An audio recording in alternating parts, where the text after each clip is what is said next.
Hi friends, കഴിഞ്ഞ ദിവസം ഒരു വാർത്ത കേട്ടു. ഇറ്റലിയിൽ നിന്ന് വന്ന ഒരു യുവാവ് അദ്ദേഹം മാരേജ് ചെയ്തു. മാരേജിൻ്റെ അന്ന് രാത്രി ആണ് മനസ്സിലായത് ഭാര്യ ട്രാൻസ്ജെൻഡർ ആയിരുന്നു എന്ന്. അത് കണ്ടപ്പോൾ ആളാകെ പേടിച്ചു. എന്നിട്ട് രാവിലെ തന്നെ ഫ്ലൈറ്റ് ബുക്ക് ചെയ്തു, ഇറ്റലിക്ക് തിരിച്ചു പോയി എന്നൊക്കെയുള്ള ഒരു വാർത്ത കണ്ടു. അപ്പോൾ അതിൻ്റെ താഴെ ഒരുപാട് ഇങ്ങനെ കമൻറ്റുകളും കാര്യങ്ങളും കണ്ടു.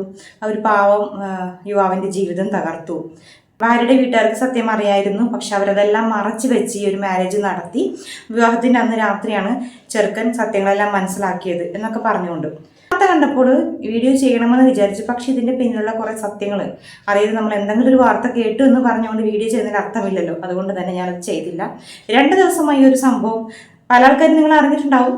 അപ്പോൾ ഇതിൻ്റെ സത്യാവസ്ഥ എന്താണെന്ന് അറിയില്ലായിരുന്നു. പക്ഷെ പെൺകുട്ടിയുടെ വീട്ടുകാർ പരാതി കൊടുത്തിട്ടുണ്ടായിരുന്നു. ചീറ്റിംഗ് ചെയ്തു, ഞങ്ങളെ ചതിച്ചിട്ട് പോയി എന്നുള്ളൊരു കംപ്ലൈൻറ്റ് പെൺകുട്ടികളുടെ വീട്ടുകാർ കൊടുത്തിട്ടുണ്ടായിരുന്നു.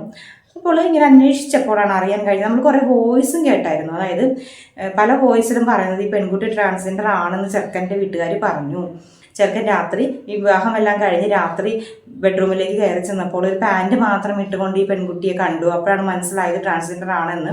അങ്ങനെ അന്ന് രാത്രി തന്നെ ഫ്ലൈറ്റ് ബുക്ക് ചെയ്തു, രാവിലെ തന്നെ ഇറ്റലിക്ക് തിരിച്ചുപോയി. ഈ ഇറ്റലിയിലേക്ക് പോയ ചെറുക്കനെ നമ്മൾക്കൊക്കെ അറിയാൻ പറ്റും. കാരണം ഇവർ കുറച്ച് വർഷങ്ങൾക്ക് മുമ്പ് കോവിഡിൻ്റെ സമയത്ത് നമ്മളെല്ലാവരും കേട്ടിട്ടുണ്ടാവും. പല വോയിസും വാട്സപ്പിലും ഫേസ്ബുക്കിലും ഒക്കെ നിറഞ്ഞുന്ന ആൾക്കാരാണ് ഇവർ.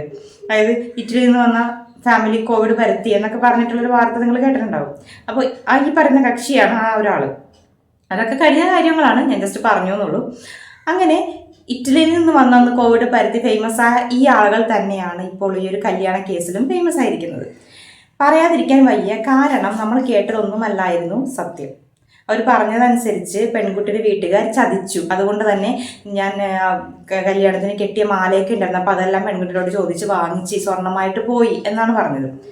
പക്ഷേ യാഥാർത്ഥ്യത്തിൽ സംഭവിച്ചത് ചെറുക്കനെ കുറിച്ച് ഇപ്പോൾ അറിഞ്ഞ കാര്യങ്ങൾ എന്ന് പറഞ്ഞാൽ ചെറുക്കൻ ഒരു സൈക്കോയാണെന്ന് പറയുന്നു. അത് മാത്രമല്ല, ചെറുക്കൻ്റെ കുറച്ച് വോയിസ് ക്ലിപ്പുകൾ അതും പുറത്തു വന്നിട്ടുണ്ട്. അത് നമുക്കൊന്ന് കേട്ട് നോക്കാം. ഹലോ ചേച്ചി, ചേച്ചി ഞാനാണെങ്കിൽ എന്നെ കൊണ്ടുവിട്ടായിരുന്നു. എന്ന് വെച്ചാൽ ഇതാണ് റീസൺ. എനിക്കാണെങ്കിൽ ഞാൻ സങ്കല്പിച്ച് ഞങ്ങൾ വീഡിയോ കോളിൽ കൂടെ ഒന്നുമല്ല. എൻ്റെ ഒരു സങ്കല്പത്തിലെ ഒരു പെണ്ണല്ലാതെ അത് എനിക്ക് ചേച്ചി ഇപ്പം എന്നോട് ചോദിക്കാൻ എനിക്ക് നേരത്തെ അറിയത്തില്ലായിരുന്നു. പക്ഷെ അത് അവളൊക്കെ അറിയാം. എൻഗേജ്മെന്റ് വന്നപ്പോഴും ഒക്കെ വ്യത്യസ്തമായിട്ടാണ്. എനിക്ക് നമ്മൾ മുമ്പോട്ട് പോയി പല പ്രശ്നം ഉണ്ടായി അങ്ങോട്ട് 2 ഭാഗത്തു നിന്നും ക്ലിയർ ചെയ്യുന്നതുകൊണ്ടാണ് ഞാൻ ഈ വോയിസ് മെസ്സേജ് അയക്കുന്നത് ചേച്ചിക്ക്. എന്ന് വെച്ചാൽ അവൾക്ക് എനിക്ക് അങ്ങോട്ട് അക്സെപ്റ്റ് ചെയ്യാൻ പറ്റുന്നില്ല. ഞാൻ സങ്കല്പിച്ച ഒരു പെണ്ണല്ല. അതുകൊണ്ട് അവരുടെ ഭാഗത്ത് തെറ്റോ കുറ്റമോ ഒന്നും ഉണ്ടെന്നല്ല ഞാൻ പറയുന്നത്. അവരുടെ സൗന്ദര്യം ഒക്കെ അവളുടെ, പക്ഷെ ഞാൻ ആഗ്രഹിച്ച ഒരു സൗന്ദര്യമല്ല അവൾക്കുള്ളത്. അത് പറയാനായിരുന്നു കേട്ടോ. സോറി ചേച്ചി, ഞാൻ കയറി പോവാണ്. മുന്നോട്ട് പോയി പ്രശ്നങ്ങളും വഴക്കുകളും പ്രോബ്ലങ്ങളും വരെ ആയിരിക്കാൻ ആണ് ഞാൻ നേരത്തെ ഈ വോയിസ് മെസ്സേജ് അയക്കുന്നത്. പപ്പായോ മമ്മിയോ ഒന്നും അറിയത്തില്ല, അവർക്കൊന്നും അറിയത്തില്ല. ഞാൻ എൻ്റെ സ്വയം ഇഷ്ടത്താലാണ് ഞാൻ ഈ കയറി വന്നത്. അത് ചേച്ചി ഇനി പറഞ്ഞ് മനസ്സിലാക്കണം. ഈ വോയിസ് ക്ലിപ്പിൽ ചെറുക്കൻ സംസാരിക്കുന്നത് ഈ പെൺകുട്ടിയുടെ സഹോദരിയോടാണ്.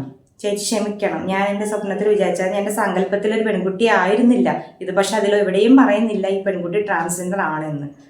രാത്രി ബെഡ്റൂമിലേക്ക് കയറി വന്നതിന് ശേഷമാണ് ചെറുക്കന് മനസ്സിലായത് ഞാൻ സങ്കല്പിച്ച വീഡിയോ കോളിലൊന്നും കണ്ട പോലത്തെ ഒരു പെൺകുട്ടിയല്ല തൻ്റെ മുമ്പിലുള്ളത് എന്ന് മനസ്സിലാക്കിക്കൊണ്ട് വേണ്ട, എനിക്ക് ജീവിതം മുന്നോട്ട് കൊണ്ടുപോകാൻ താല്പര്യമില്ല എന്നുള്ള രീതിയിൽ രാവിലെ തന്നെ പോയി എന്നാണ് പറയുന്നത്. പക്ഷെ അവിടെ അന്വേഷിച്ചപ്പോൾ അറിയാൻ കഴിഞ്ഞത് ഈ മാരേജിന് വേണ്ടിയിട്ടുള്ള ഒരു കാര്യങ്ങൾ പോലും ചെറുക്കൻ സെറ്റിൽമെൻറ്റ് ചെയ്തിട്ടില്ല എന്നുള്ളതാണ്. അതായത് ഫോട്ടോഷൂട്ടിൻ്റെ പൈസയോ അല്ലെങ്കിൽ മാരേജ് നടത്താനോ ഒരുപാട് കാര്യങ്ങളൊക്കെ ഉണ്ടല്ലോ. അങ്ങനെ പല രീതിയിലുള്ള പണങ്ങളൊന്നും തന്നെ ഇവർ സെറ്റിൽ ചെയ്തിട്ടില്ല.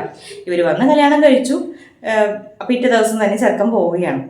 അപ്പോൾ ചെറുക്കനെ കുറിച്ചും വളരെ മോശമായിട്ട്, അതായത് ഇറ്റലിയിലുള്ള പല ആൾക്കാരും പറയുന്നുണ്ട് ചെറുക്കൻ ലഹരി മരുന്നിന് അടിമയാണ് എന്നും അതുപോലെ പല കാര്യങ്ങളും ചെറുക്കനെ കുറിച്ച് മോശപ്പെട്ട രീതിയിൽ പറയുന്നുണ്ട്. എന്നിരുന്നാലും നമുക്ക് അതൊന്നും പറയാൻ പറ്റില്ല, കാരണം കൂടുതലായിട്ട് അറിയാതെ തന്നെ സംസാരിക്കാൻ കഴിയില്ല. എന്നാലും ഈ ഒരു കാര്യം ഇതൊരു കള്ളക്കേസാണ്. ഒരു പെൺകുട്ടി അപമാനിച്ചു, ട്രാൻസ്ജെൻഡർ എന്ന് പറഞ്ഞ ആ പെൺകുട്ടി അപമാനിച്ചത് തീർച്ചയായിട്ടും വളരെ തെറ്റ് തന്നെയാണ്. കാരണം ഈ ഒരു മാരേജ് കഴിഞ്ഞ് അതിൻ്റെ നെക്സ്റ്റ് ഡേ തന്നെ ഇങ്ങനൊരു ഇൻസിഡൻറ്റ് ഉണ്ടാകുമ്പോൾ ആ പെൺകുട്ടിയുടെ അച്ഛൻ മരിച്ചിട്ട് 8 വർഷമായി എന്ന് പറയുന്നു.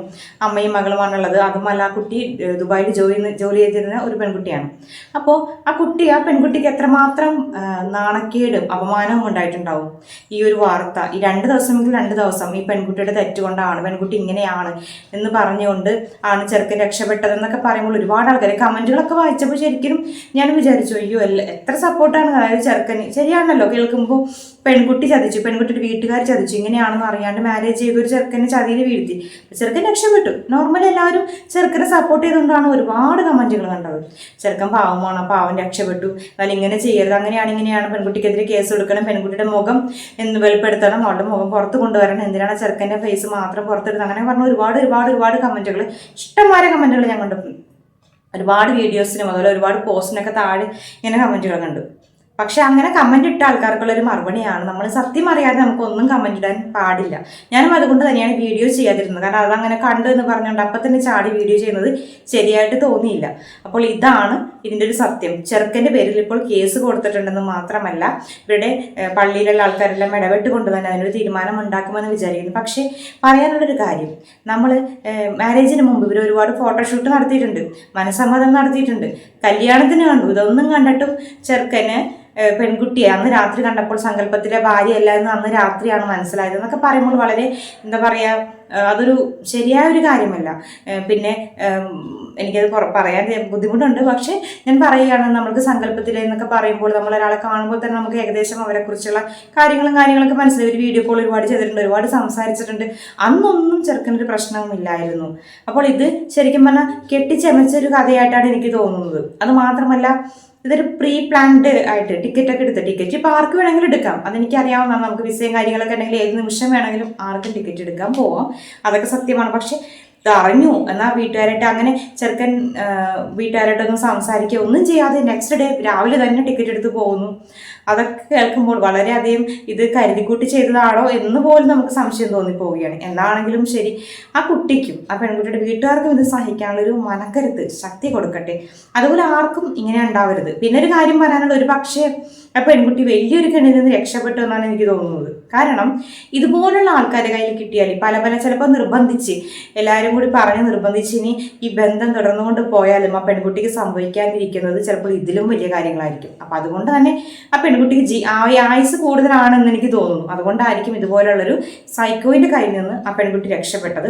എന്താണെങ്കിലും ശരി, നമ്മളൊരാളുടെ ജീവിതം കൊണ്ട് കളിക്കരുത്. ഇപ്പോൾ ആണായാലും ശരി പെണ്ണായാലും ശരി, ഒരാളുടെ ജീവിതം വെച്ചുള്ള കളി ഒരിക്കലും ശരിയല്ല. നിങ്ങൾക്ക് താല്പര്യമില്ലെങ്കിൽ നിങ്ങൾക്ക് ഈ ചടങ്ങിന് മുമ്പ് തുറന്നു പറയാമായിരുന്നു. കാരണം ഇവർ ഫോട്ടോഷൂട്ടിന് കണ്ടിട്ടുണ്ട്, അങ്ങനെയൊക്കെ ഇവർ നേരിട്ട് കണ്ടിട്ടുണ്ട്. അപ്പോൾ മനസ്സിലായില്ല അദ്ദേഹത്തിന് സങ്കല്പത്തിലൊരു പെണ്ണാണ് ഇതൊന്നും മനസ്സിലായില്ല.